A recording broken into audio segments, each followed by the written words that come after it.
Against Horse Slaughter by Jessica Wickert and Cole Lewis.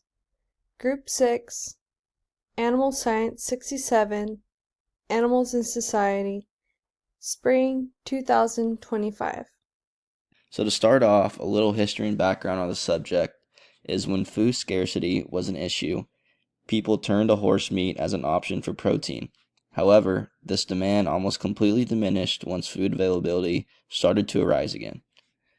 Due to cultural bias and animal rights activism, horse slaughter became controversial amongst the United States during the 21st century. In 2007, U.S. legislatures made horse slaughter illegal until Obama's Congress failed to renew the act in 2011. Congress made it functionally illegal, banning government funding towards horse slaughter inspection. The shift in public perception over time has made horse meat socially unacceptable in mainstream American culture, with most consumers unwilling to eat it even if it were legally and safely available to the public. Ethical aspects involved in animal use. Horses are companions. Many of our American culture see the idea of consuming horse meat as a taboo. This is because we recognize horses as companions and part of the household. Most believe that using them for meat feels more like cannibalism than with other livestock. Horses are tools. For many years, we have used horses as valuable tools when it comes to work, transportation, and pleasure. We used them as such during wars, for farming prior to tractors, and for transportation before cars. Many are still used today for working cattle and pleasure purposes. Euthanasia versus slaughter. Though some would disagree, euthanizing a horse is much more ethical than slaughtering for consumption. The purpose of euthanasia is intended to alleviate suffering, while slaughter has the potential to prolong suffering with long-distance travel, along with fear and distress. My name is Cole Lewis, and I'm going to shed a little bit more light on the cultural and sociological importance of the against side of the horse slaughter argument. So to begin with a few bullet points, for many years horses have been domesticated for personal use and considered as companions that are part of the family, much like a pet. With the peak numbers of horse slaughter occurring during the 1980s, concerns began to rise starting in the 90s. U.S. citizens were against the transportation process of double-decker trailers, long transports with no feed or water, and high possibility of injury during transit, along with the use of electric prod. Pregnant or young horses were amongst the crowd of slaughter with lack of provisions. Many American views horses as symbols of national heritage and freedom, playing vital roles in history, agriculture, and sport, further fueling public resistance to treating them as food animals rather than valued companions. As you can tell, a chart on the right explains that since the year 2020 compared to the year 1994, the number of horses slaughtered in the U.S. for human consumption is 0 compared to 109,353. And again, on these other totals, as soon as it became illegal, you could see that the number of horses sent to Mexico and the number of horses sent to Canada, all the illegal trafficking and stuff like that of horse meat has gone up significantly. And also comparing these numbers, you could tell that there is... Hi, this is Cole Lewis, and I'm going to further along this side of the horse slaughter topic, which is the foreside. So some current events on this, there hasn't been many in the recent years because the ban on horse slaughter in the U.S. and other parts of the world have kind of just been taking over. But in 1989, it was recorded that almost 350,000 horses were being sent to the slaughter for human consumption a year. As of today, tens of thousands of horses are still being transported to other countries, such as Canada and Mexico, every year for slaughter. These numbers have been reduced substantially due to the laws banning these actions and rise of disinterest. However, it is still being done, and sometimes it is being done illegally. The meat is then shipped overseas from Canada and Mexico to provide to other countries who will still consume horse meat, such as France and Belgium. Besides that of illegal transporting of horse meat to other countries, the U.S. have been rid of horse slaughter, and also the funding of the USDA inspections of horse slaughterhouses have been defunded completely.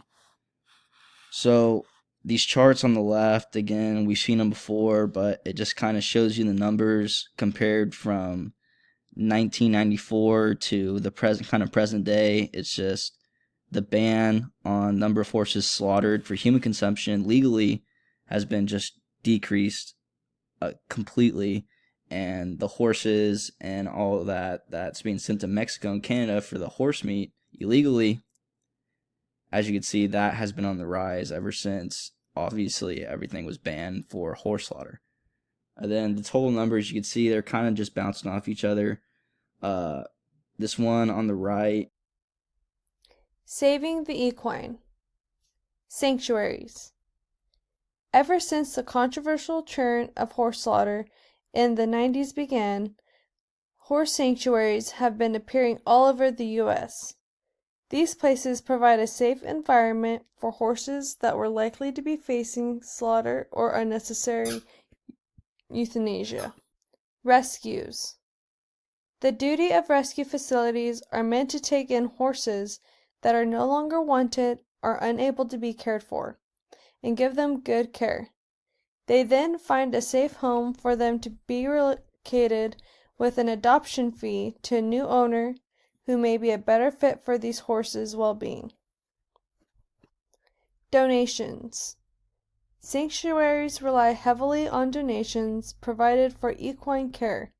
They will not take on more horses than they can provide for, and when a horse leaves their facility due to old age or adoption, another horse will come in and take their place. My name is Cole Lewis, and I'm going to be explaining kind of the argument against horse slaughter. So, horses being transported for slaughter are not receiving the proper care during their transit to the slaughterhouses. Horses tend to have higher levels of distress than cattle, and stress can produce a hormone called cortisol that will actually bring down the quality of the meat when butchered. They are much larger animals than cattle and are more prone to injuries, especially during transport. Cattle and other livestock animals can be more resilient when it comes to being transported for slaughter. Because the horses are going to be killed anyways, most workers stop caring for the well-being of these animals once they are loaded onto the trailers. Their only job is to make sure the animals arrive on time. This lack of oversight and inhumane handling during transport often leads to overcrowding, dehydration, and untreated injuries, compounding the animal's suffering. Critics argue that this disregard for welfare not only reflects poor ethical standards, but also undermines the legitimacy of any claim that the slaughter is a humane end-of-life option for horses. And as you can see on the right side, those are just some of the examples of what these horses are going through in the slaughterhouses, or what they were going through. Environmental impacts. Water use. Slaughter plants use mass amounts of water every day for cleaning up blood, stockyard and pens, removing hides, meat packing, and much more. With the reduction of horse slaughter plants, water usage is being reserved. Pollution. Laws regulating slaughter facilities are weak and poorly enforced. They are the key source to polluting water and degrading the environment. With lack of horse slaughter, this is reducing the dangers caused to water pollution. Species endangerment. When water is being polluted in the surrounding environments of these slaughterhouses, it causes endangerment to other species living within that environment. This pollution can sicken or kill animals and people in the surrounding areas. Effects of slaughterhouse wastewater on the environment. This image shows water that has been polluted by the blood that has been run off from the slaughterhouse due to cleaning and removing of the blood. Finding a new purpose. Just because a horse can no longer fulfill the job they were originally intended for, doesn't mean they can't be repurposed. Many nonprofit organizations exist that offer equine assisted therapy, where a horse can fulfill a less demanding job while avoid being neglected or euthanized. Horses that were once used for work or competitions can be rehomed to a new owner that participates in less demanding activities for pleasure, such as trail rides. Many old horses with years of experience are good candidates for giving lessons to beginning riders or therapy sessions because they are more calm and desensitized. References and resources. Each link on this page was used to create all of the slides for our presentation.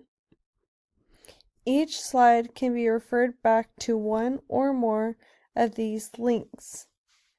We found these links by using the Gale database search engine from the college website.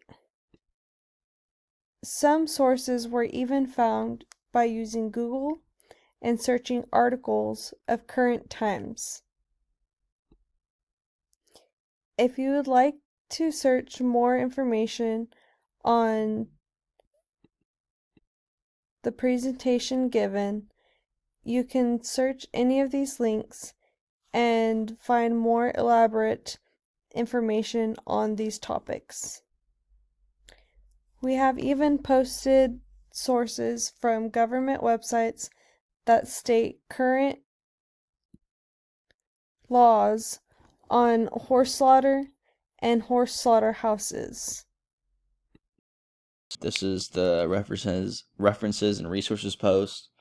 This is kind of just to show you where we got our information from and just kind of show you how we came up on the information we did, how we researched and stuff like that. And after thorough research of a lot of these articles and a lot of the book that we've been reading, I could honestly say that in this instance, in the against horse slaughter, I could see a lot of valid points coming from that side, as it is inhumane in a lot of ways, and it is not needed also in a lot of ways. But at the same time, there is other arguments from their side of the spectrum that could maybe contest that. But as of now, I agree with how the U.S. has handled the horse slaughter situation and just putting everything kind of down and not allowing it anymore. I feel like that's probably the best option for us. So